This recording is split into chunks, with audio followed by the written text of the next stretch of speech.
Well, Danielle Doiron is the author of Mind Games. Her IPP explores the effects concussions have had on amateur athletes in Manitoba.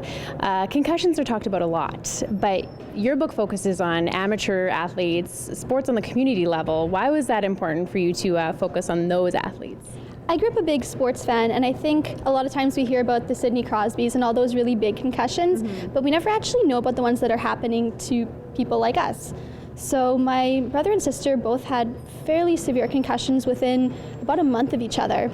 And I kind of saw firsthand what they were going through, not just from a medical, physical, can't play their sports side, but all the emotional and social turmoil they had to go through. So I kind of wanted to explore that and make sure people knew that that was a real thing people actually deal with. And so the athletes who do share their stories with you, do you have maybe one that stands out that you can share with us?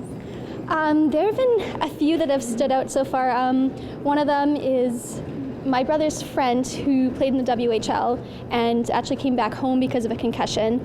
And I think the surprising thing for me is that it didn't ruin his life. He was so set on having this amazing hockey career, and he's still doing very fine. He recovered. And it's not like it was a positive for him, but he definitely doesn't see it as such a negative anymore. Interesting. I know you're a budding sports journalist, so I'm sure you know or well versed on the discussions around concussions and the effects that they have.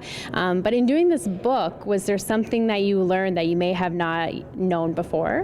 I think what I learned is just how much there is out there that I didn't know to start with. I think that was the biggest surprising thing for me, is that there's so much information out there that I don't know, that I don't think other reporters would think to look for. So that was pretty incredible. And I didn't realize how often young kids are having concussions just from falling down the stairs, and how easily you can have these things happen to you. Yeah. And your book, of course, is Mind Games. That's what it's called. Are you going to get it published? Are you going to sell it? And where can people find more information about it?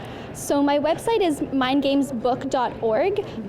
My Twitter is @concussionbook, and you will find more about it pretty soon, actually. I'm working on getting it published. I'm self-publishing, and I will have a launch hopefully at the very end of March, so you can look for it then. That's just such the fun thing about the IPPs, is not only do you have to write an entire book, you got to figure out, how am I going to get this published? How am I going to sell it? So yeah, that's probably been an extra challenge for you, right? Yeah, it was a little extra add-on. I'm a journalism major, I'm not a marketing, but it was fun. It's a fun learning process to go through, definitely, yeah. And then, of course, you and all your other fellow students are going to be presenting those IPPs here at the IPP Expo. That is happening on March 2nd, Wednesday, from 4:30 to 7:30 right here in the atrium. You can find more information on Twitter at IPP Expo. And while you're online, make sure you check us out. This is the end of the show. We are on Facebook and Twitter as well. You can find us at Shaw TV Winnipeg. Thanks for watching, and we will see you on the next episode of Go.